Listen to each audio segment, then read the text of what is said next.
পশ্চিম আকাশের হলুদাভাব সূর্য ডুবে যাচ্ছে। তার তেজটা রোশনি তবু এসে পড়ছে থাই গ্লাসের সামনে। পাতলা পর্দা ভেদ করে এসে টাইলসে খেলাধুলা করছে নিজের মতো। অলস সন্ধ্যায় ইসরাত শুয়ে আছে বিছানায়। শুয়ে শুয়ে আলসি ভঙ্গিতে সেসব দেখছে। সময় অতিবাহিত করার কোনো উপায় নেই। কারোর সাথে কোনো কথা আদান প্রদান করা তার ধাতে নেই।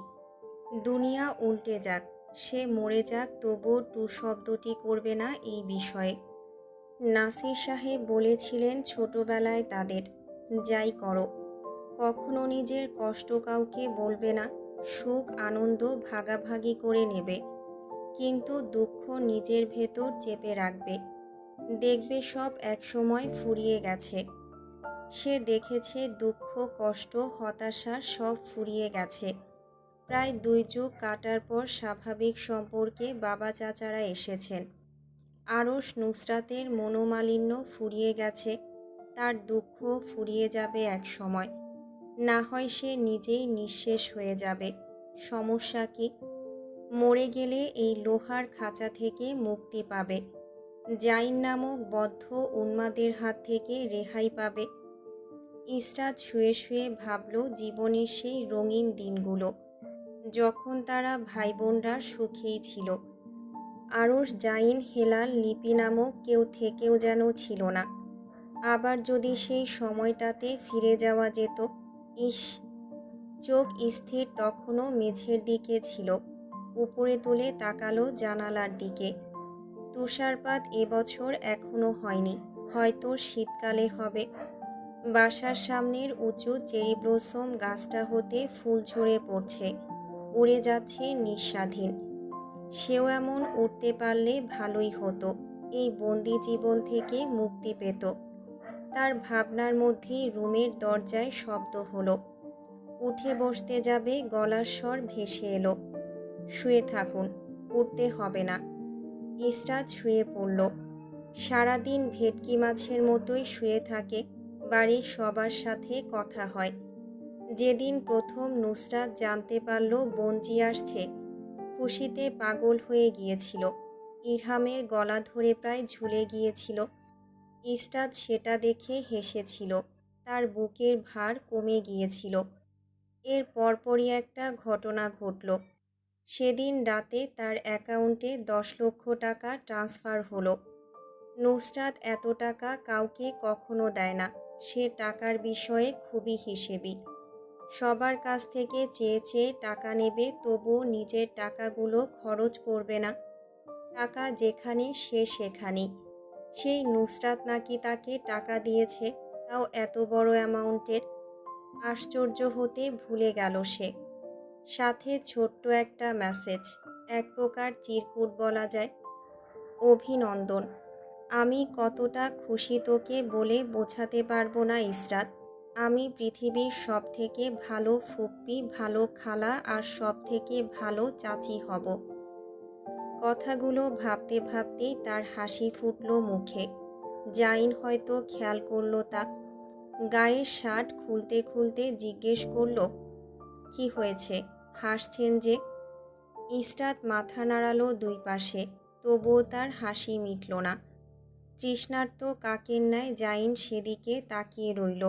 তার বোকা ইসরাত আর আগের মতো হাসে না, তার সাথে কথা বলে না, হ্যানাতে জবাব দেয় সব কিছুর। দোষ তো সবই তার। সে যদি জোর জবরদস্তি না করত তাহলে এমন হতো না। সেখানে একটা কিন্তু থেকেই যায়। জোর জবরদস্তি না করলেও তো আসতো না মেয়েটা তার সাথে। যদি অমন পদ্ধতি ব্যবহার না করত, আসতো কি মেয়েটা? এজন্যই তো এমন করেছে। জাইন বিছানার দিকে পা বাড়িয়ে আবারও তা পিছিয়ে নিল। সে কাছে গেলেই বমি করে আজকাল। তার নাকি পেট গোলায় জাইনের গায়ের সুগন্ধিতে। তাই একদম ফ্রেশ হয়ে এসে বসল ইসরাতের পাশে। পেটটা দিন দিন উঁচু হচ্ছে। শরীর স্বাভাবিকের তুলনায় রোগা হয়ে যাওয়ায় পেটটা বেশিই বোঝা যায়। জাইন হাত বাড়িয়ে ছুঁয়ে দিল তার মুখ। ইসরাত বিরক্ত হলো। সে সব সময় তার স্পর্শে বিরক্তই হয়। কখনো লজ্জার বা ভালো লাগার ছাপ ফুটে ওঠে না, তবুও সে হাত সরালো না। অনেকক্ষণ ঠেকিয়ে রেখে দিল, গালে শব্দ করে চুমু খেল, হাত বাড়ালো পেটের দিকে, বলল, শরীর ভালো আপনার? বমি হয়েছে আজ আর? কথার উত্তর দিতে চাইল না ইসরাত, তাই চোখ বুজে নিল। জাইন তখনও তার পাশে বসে আছে, চেয়ে আছে ড্যাব ড্যাব করে। এত কি দেখে তার মুখে ইসরাত ভেবে পায় না। বিরক্ত লাগে না? বিরক্তি ধরে যাওয়ার কথা তো ছিল তার উপর, তাহলে ক্যাবলাকান্তর মতো এখনও কি দেখে? বিরক্ত হয়ে চোখ মেলে তাকালো, বলল, চোখ সরান। কেন? থেমে থেমে জবাব দিল, অস্বস্তি হচ্ছে, আমি বিরক্ত বোধ করছি। এভাবে কারোর মুখের দিকে তাকিয়ে থাকতে হয় না। তাকালে সমস্যা কি? ঘুরিয়ে পেঁচিয়ে এক কথা বারবার বলতে ইচ্ছে হয় না জাইন। জাইন তাকে থামিয়ে দিল, বলল, কি বললেন আবার বলুন। তিরিক্ষি মেজাজে জবাব দিল সে, বলেছি ঘুরিয়ে পেঁচিয়ে একটা কথা বারবার বলতে ইচ্ছে হয় না। না, ওইটা না। শেষেরটা কি বললেন? গাছাড়াভাবে বলল, জাইন বলেছি। জাইন উজ্জ্বল চোখে তাকিয়ে আবদার করল, আবারও ডাকবেন জাইন? ইসরাতের ভ্রুকুঞ্চিত হলো। অস্বাভাবিক চোখে তাকিয়ে থাকলো সামনের লোকটার দিকে। পাগল নাকি উন্মাদ বলবে এই লোককে, সে ভেবে পায় না। দীর্ঘশ্বাস ভেতরে লুকিয়ে বলল, শুনুন জাইন, কথা বলতে ইচ্ছে হচ্ছে না, পরে কথা বলি। জাইন মাথা দোলালো, বসে রইল অবিচল ইসরাতের পাশে, গালে হাত ঠেকিয়ে। মেয়েটা বিরক্তির চূড়ায় পৌঁছালো, তবে আর বাক্য ব্যয় করল না। আর কত বলবে এভাবে না তাকাতে? হ্যাঁ, ইসরাত আর কিচ্ছু বলবে না, সে চুপ হয়ে যাবে। তারই সিদ্ধান্ত অটল হয়ে গেল। এরপর থেকে সে চুপ হয়ে গেল। একাকার সম অভিমান চেপে থাকলো তার বুকের মধ্যে, দুনিয়ার প্রতি, নিজের ভাগ্যের প্রতি। লোকটা কেন এভাবে বদলালো? কেন এমন হয়ে গেল? ইসরাত আগের সেই জাইনকে বারবার খুঁজতে থাকলো তার মধ্যে, কিন্তু তাকে যেন কোথাও খুঁজে পেল না। নমনীয় শান্ত স্বভাবের লোকটা কোথাও নেই, এই জাইনের ভেতর থেকে উধাও হয়ে গেছে। ব্যক্তি জাইন আর এই জাইনের মধ্যে ভীষণ তফাৎ। এত অভিমান কাকে দেখাবে ইসরাত? দুনিয়ায় কেউ নেই, খা খা শূন্যতা চারিদিকে। একা একা বাসায় পড়ে থাকায় মানসিকভাবে ভেঙে পড়তে শুরু করলো সে। সময় যত গড়াতে লাগলো ততই যেন চোখের নিচে ছাপ পড়ল। মনের শান্তিগুলো ধূলিসাৎ হয়ে গেছে তার। এক সময় নিজের অভিযোগ, অভিমান, রাগ, ক্ষোভ, দুঃখ, হতাশা দোজাহানের মালিকের কাছে বলতে শুরু করলো। নামাজে বসলে তা এক ফোঁটা জলের মাধ্যমে গড়িয়ে পড়তে লাগলো জায়নামাজে। সারাদিন কোনো কাজ না থাকায় পড়ে থাকতে লাগলো জায়নামাজের মধ্যে। নুসরাত ইসরাতকে কল দিলেও সে কল ধরল না। কপাল কুঞ্চিত করে তাকিয়ে রইল মোবাইলের দিকে অনেকক্ষণ। আহান তার শ্বশুরবাড়ি গিয়েছে। বোন জামাইকে এক প্রকার বগল দাবা করে আহসান হাসান নিয়ে গেছেন। ইরহাম সুরভি চট্টগ্রাম বেড়াতে গেছে। বেড়াতে গিয়েছে বললে ভুল হবে, হানিমুনে গিয়েছে। সাথে ও বাড়ির শোয়েব সাহেব, ঝর্ণা বেগম, সুফি খাতুনও গিয়েছেন। রোহিণী বেগম সৈয়দ সাহেবকে নিয়ে যেতে চাইছিলেন, তারা মানা করে দিয়েছে। বলেছে তোমরা সবাই গিয়ে পিকনিক করে আসো। হানিমুন কম পিকনিকই বেশি মনে হচ্ছে। নুসরাত ভাবনা চিন্তার মধ্যে বের হলো বাড়ি থেকে। খালি খালি লাগছে সব কিছু। দায়িত্বের চাপে পৃষ্ঠ সবাই। জীবনটা পানসে হয়ে আছে। মাথায় ওড়না পেঁচানো ছিল, তাই ভাবলো একবার পারিবারিক কবরস্থান থেকে ঘুরে আসবে। হেঁটে এগিয়ে গেল সেদিকে। লোহার গেট ঠেলে ভেতরে প্রবেশ করতেই শীতল বাতাস ছুঁয়ে দিয়ে গেল তাকে। নুসরাত তপ্ত শ্বাস ফেলল। একদিন এই মাটির নিচে তাকেও যেতে হবে। এক পা দুই পা করে যত এগিয়ে গেল সবার কবর দৃষ্টিগোচর হলো। দূর থেকেই নিজের নামের কবরটা দেখতেই কি হলো তার, চোখ ঝাপসা হয়ে আসলো। নামের ফলকে এখনো নুসরাত নাসিরের নামটা লেগে আছে। রোবার জায়গায় হয়তো তার জায়গা হতো সেদিন। কি বোকামি করেছিল নুসরাত। নিজের বোকামির কথা ভেবেই হেসে ফেলল। মৃন্ময় তুষারের সাথে দেখা হলে ভালো হতো। লোকটার কোনো খোঁজ খবর নেই, খবর নিতে হবে। ইসরাতের বিয়েটা যদি মৃন্ময়ের সাথে হয়ে যেত তাহলে কেমন হতো। ভাবনাগুলো একপাশে ফেলে দিয়ে মাটির মধ্যে বসল সে। ফুলের গাছ লাগিয়েছিল আহানার ইরহাম, সুগন্ধি ছড়াচ্ছে চারিদিকে। নুসরাত একদলা মাটি হাতে তুলে নিল, তাকিয়ে রইল সেদিকে নির্নিমেষ নয়নে। মৃন্ময় তুষারের কথা আবারও মাথায় নাড়া দিল। কি আশ্চর্য, লোকটার কথা শুধু মনে পড়ছে কেন? একবার যোগাযোগ করবে নাকি? এখান থেকে গিয়ে যোগাযোগ করবে ভাবল। তার সেই ভাবনা তবুও মৃন্ময়কে মস্তিষ্ক থেকে বের করতে পারল না। নিরিবিলি বসে থাকতে থাকতে অনেক ঘটনা মনে পড়ল।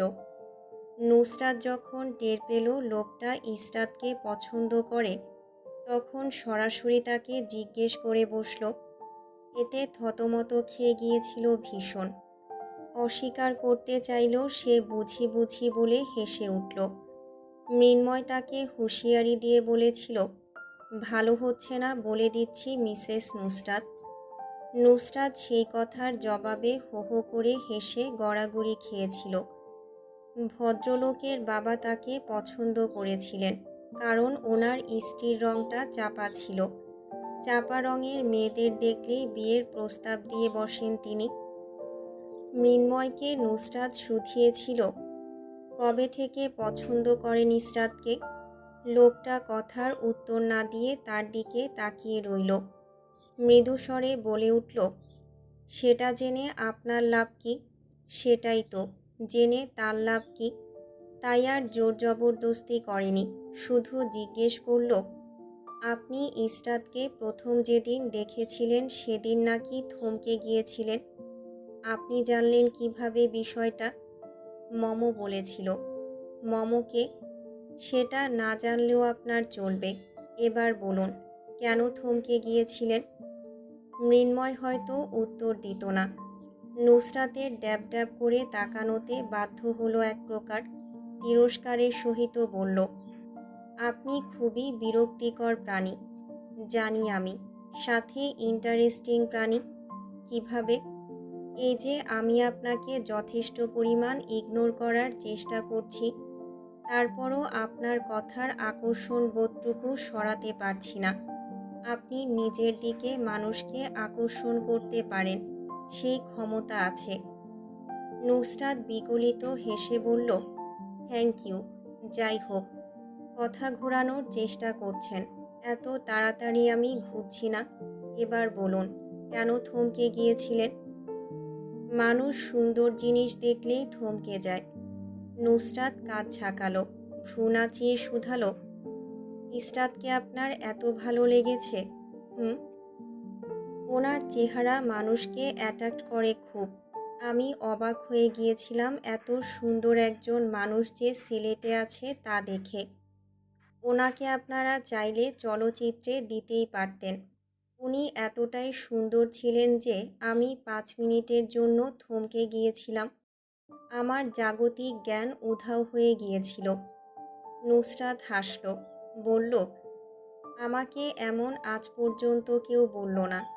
মৃন্ময় তার দিকে তাকাতেই নুসরাত পা চালিয়ে চলে যেতে যেতে বলল, হয়েছে, এখন আর অদ্ভুত চোখে তাকাতে হবে না। ঘাড় ঘুরিয়ে তাকালো, থেমে বলল, আশ্চর্য, চোখ সরান। চোখ সরাচ্ছেন না কেন? হেসে ফেলল কথাগুলো ভেবে। কল আসছে। নুসরাত কল ধরল না। বাজতে বাজতে কেটে গেল। আবারও কল আসলো, আবারও কেটে গেল। তৃতীয়বারের কলে নুসরাত শেষ মুহূর্তে ধরল। আসসালামু আলাইকুম। ওয়ালাইকুম আসসালাম। তাড়াতাড়ি এ বাড়িতে আয় তো। কোন বাড়িতে? সৈয়দ বাড়িতে। ছোট্ট করে উত্তর দিল নুসরাত, আসছি।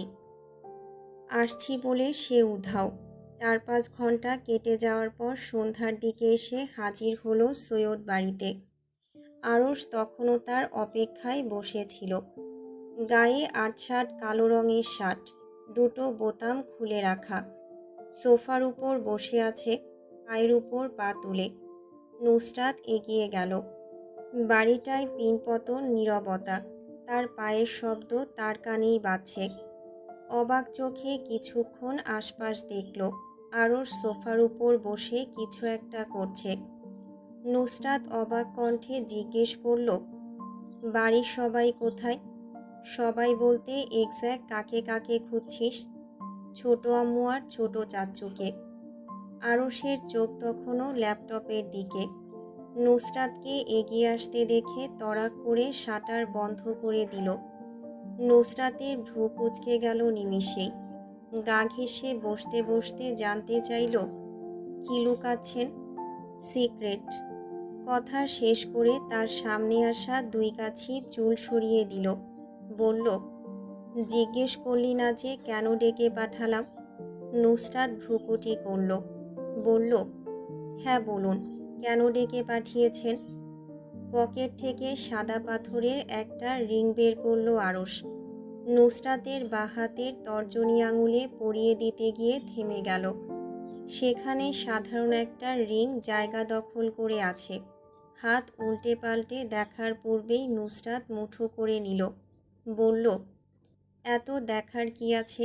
রিং এটা। তীক্ষ্ণ কণ্ঠে বলল, বিশেষ কিছু মনে হচ্ছে, উল্টো পাশ দেখি। নুসরাত হাতে মুঠো আরও শক্ত করল। বলল, দেখার প্রয়োজন নেই। আরশ মাথা দোলালো। জিভ দিয়ে গাল ঠেলে বলল, আমি বিষয়ক কিছু আছে, তাই না? আজিব, আপনি বিষয়ক হবে কেন? আরশ গেল না তার সাথে বাগবিতণ্ডায়। বলল, এই রিংটা খুলে ফেল। খট করে উত্তর দিল, না। ভদ্রলোকের মতো ব্যবহার করল আজ আরশ। জোরাজুরি করল না। বলল, সমস্যা নেই, ডান হাতে দিয়ে দে তাহলে। নুসরাত ভ্রুকুটি করে এগিয়ে দিল ডান হাত। আরশের এত ভালো মানুষই সে নিতে পারছে না। এত ভালো লোক হলো কিভাবে? ডান হাতে ঠান্ডা স্পর্শ পেতেই তাকালো সেদিকে। সাদা পাথরের মাঝামাঝি আকৃতির একটা রিং। চোখের সামনে হাত তুলে একবার দেখল। বলল, ভালো লাগছে, তাই না? আরশ হু করে জবাব দিল। নুসরাত তার মুখের সামনে বারবার রিংটা নিয়ে দেখল। গদগদ কণ্ঠে আবারও বলল, ভীষণ ভালো লাগছে, তাই না? আরশ মাথা দোলালো তার কথায় বারবার। গ্রীবা বাঁকিয়ে ঝুঁকে আসতেই নুসরাত সরে গেল দূরে। আরশ তার উন্মুক্ত কাঁধের দিকে তাকিয়ে রইল। কালো রঙের off shoulder long sleeve top ছিল নুসরাতের পরনে। সে ইশারা করল, এটা কখন পরেছিস? এখানে আসার আগে শাওয়ার নিয়ে পড়েছি। এটা আর পরবি না। নুসরাত ভ্রু বাঁকালো। আরশ ক্রিম রঙের হাইওয়েস্ট মিডি স্কার্টটার দিকে ইশারা করে বলল, কাঁধ পা সব দেখা যায় এমন কাপড় পরবি না। বাইরে বের হওয়ার সময় তো একদম না। অবাক কণ্ঠস্বর নুসরাতের প্রতিধ্বনিত হলো, তাহলে কি পরব? যা ইচ্ছে পরিস, এগুলো না। নুসরাত কথা ঘোরানোর চেষ্টা করল। ও, বললেন না যে ওরা কোথায়? কারা কোথায়? ছোট আম্মু চাচ্চু ডেটে গিয়েছেন। নুসরাত উঠে দাঁড়ালো। বলল, আসি তাহলে আমি। কোথায় যাচ্ছিস তুই? বাড়িতে। বস, কথা আছে। বিনা বাক্য ব্যয়ে সে বসল। জিজ্ঞেস করল, কি? পালাই পালাই করছিস কেন? পালাচ্ছি কোথায়? তাহলে যাওয়ার জন্য একদম রেডি হয়ে বসে আছিস কেন? আশ্চর্য, যাব না বাড়িতে? যাবি, পরে। বসে থাক। আরশ ঘড়ির দিকে কিছুক্ষণ তাকিয়ে বসে রইল। নুসরাতের দিকে গ্রীবা বাঁকাতেই সে বলল, দূরে, দূরে সরে বসুন। খসখসে কণ্ঠে আরশ জিজ্ঞেস করল, তোর সমস্যা কি? কাছে বসলে কি হবে? কাছে বসা যাবে না, দূরে বসুন, অকাজ করে ফেলতে পারেন আপনি।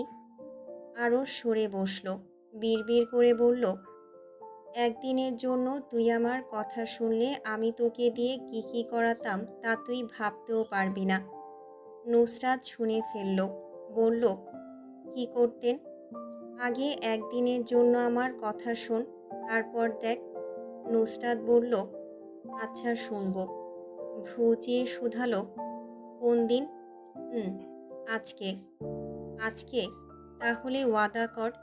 কথার খেলাপ করা যাবে না কিন্তু নুসরাত। আমি ওয়াদার বিষয়ে পাক্কা, ওয়াদা। আরশের বাড়িয়ে দেওয়া হাত স্পর্শ করল নুসরাত। আরশ জিভ দিয়ে ঠোঁট ভিজিয়ে নিয়ে বলল, তাহলে একদিনের জন্য, 24 ঘন্টার জন্য আমার কথা শুনবি তুই। নুসরাত মাথা দোলালো, সাধারণভাবেই বলল, একদিন। একদিনের জন্য আমি আপনার সব কথা শুনব, আপনি যা বলবেন তাই করব। আরশ তাকালো তার দিকে, চোখানয়নে তাকিয়ে থেকে আবার জিজ্ঞেস করল, আমি যা বলবো তাই করবি? নুসরাতের পাহাড়ের মতো অটল কণ্ঠ, হ্যাঁ। আরশ হাসল, জিভ দিয়ে গাল ঠেলে বলল, তাহলে কাজটা চুমু দেওয়া থেকেই শুরু করা যাক। কথাটা শেষ হতেই চোখ দুটো বড় হয়ে গেল নুসরাতের। সে বলল, আমি তো ওই বিষয় নিয়ে বলিনি, এসব কি?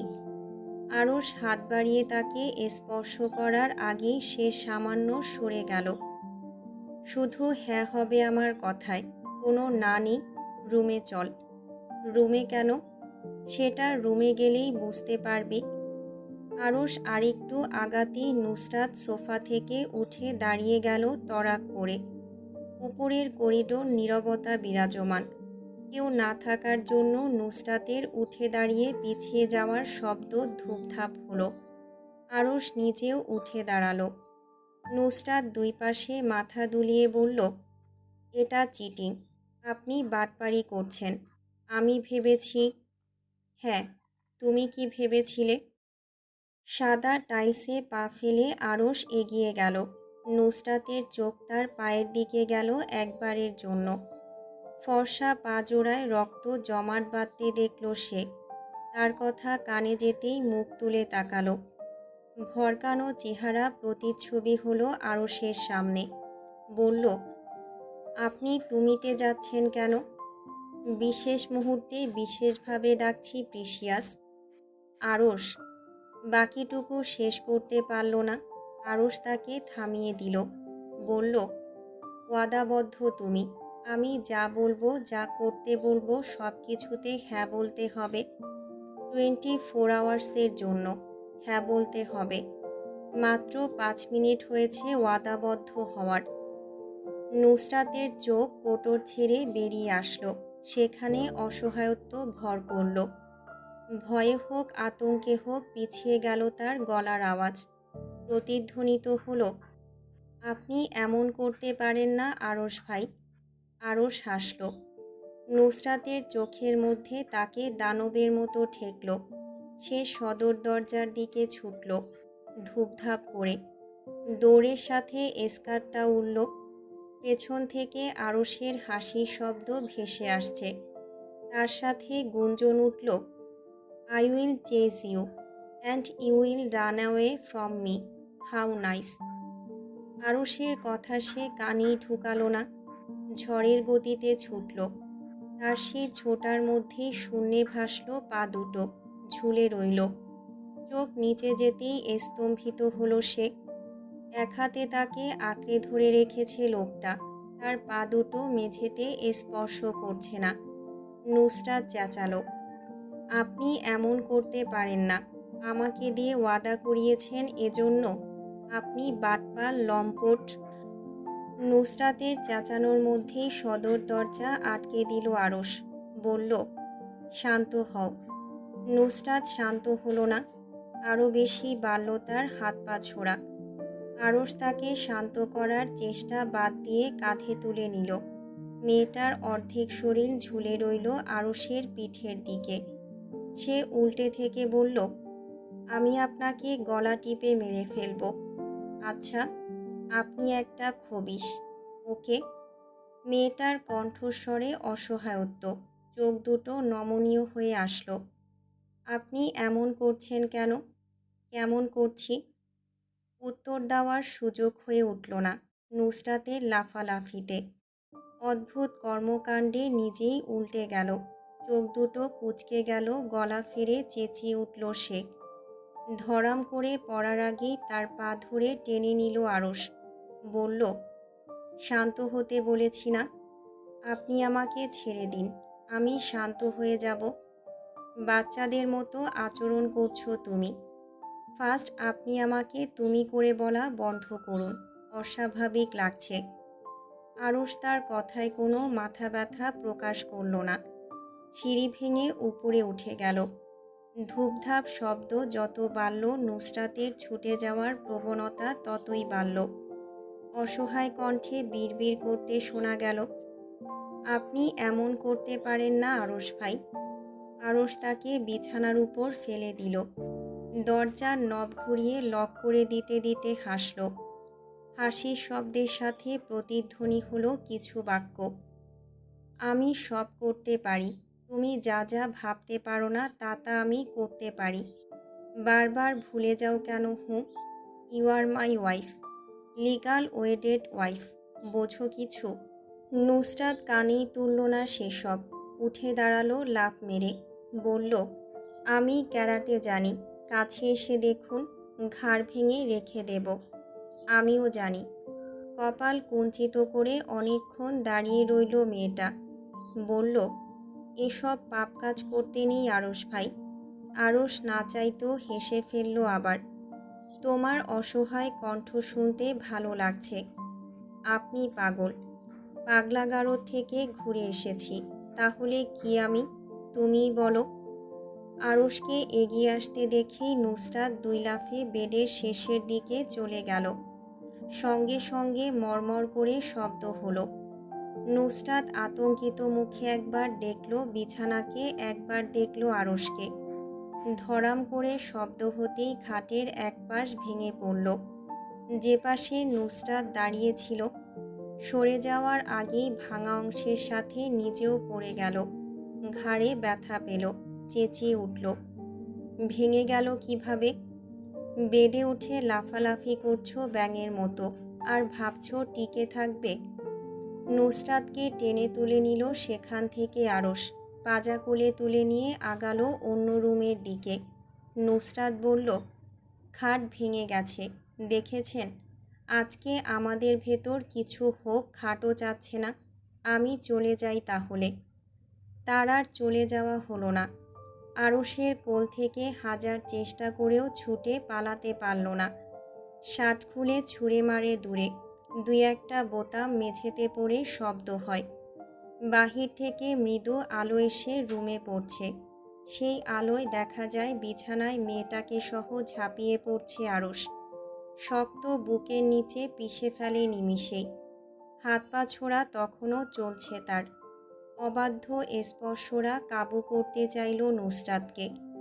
তবুও সে ছটফট করল, ছুটে পালানোর চেষ্টা চালালো শেষ পর্যন্ত।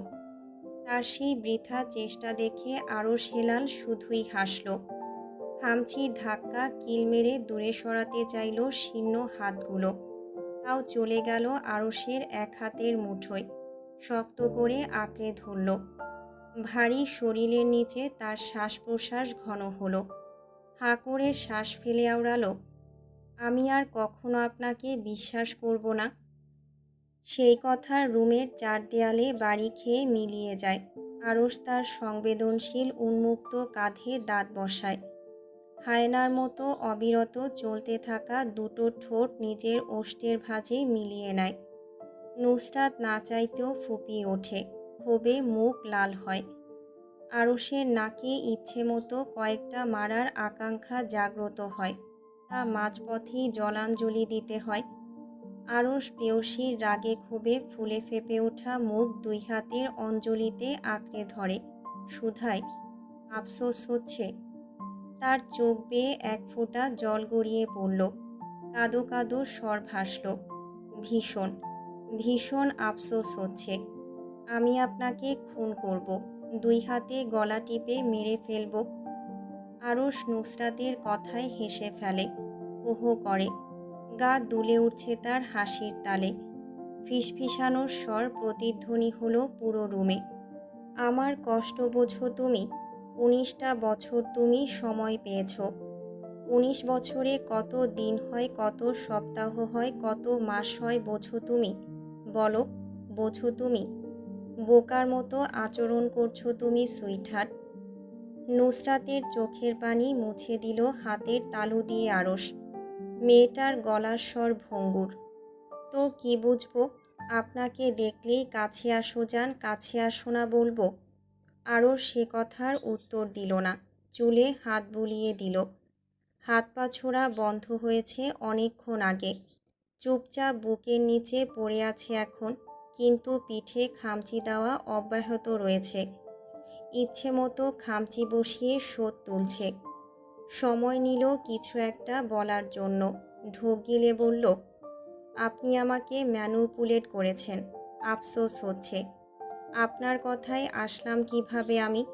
আপনি সুযোগ সন্ধানী আরশ ভাই। যেই সুযোগ পেয়েছেন অমনি ঝাঁপিয়ে পড়েছেন। আরশ নরম হাতে তার ঘাড় চেপে মুখটা তুলে নিয়ে নরম চুমু ঠোঁটের কোণে বসালো। রুদ্ধশ্বাসে চুমু খেয়ে তার নাকে নাকটা স্পর্শ করল। নরম কণ্ঠে আওড়ালো, নুসরাত নাসির, বেশি বেশি আফসোস করো। এই আফসোস আমাকে ঘিরে করো।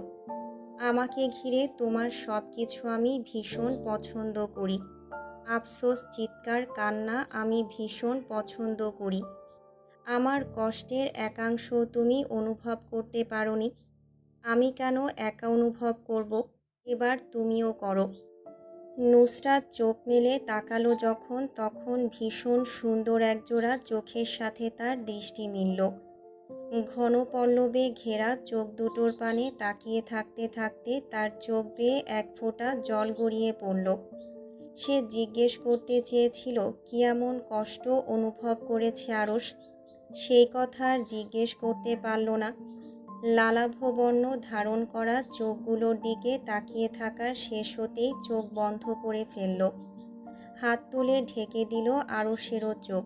ফিসফিস করে বলল, আফসোস করব, কষ্টের একাংশ অনুভব করব। তবুও এভাবে তাকিয়ে থাকতে হবে না। চোখ বন্ধ করুন।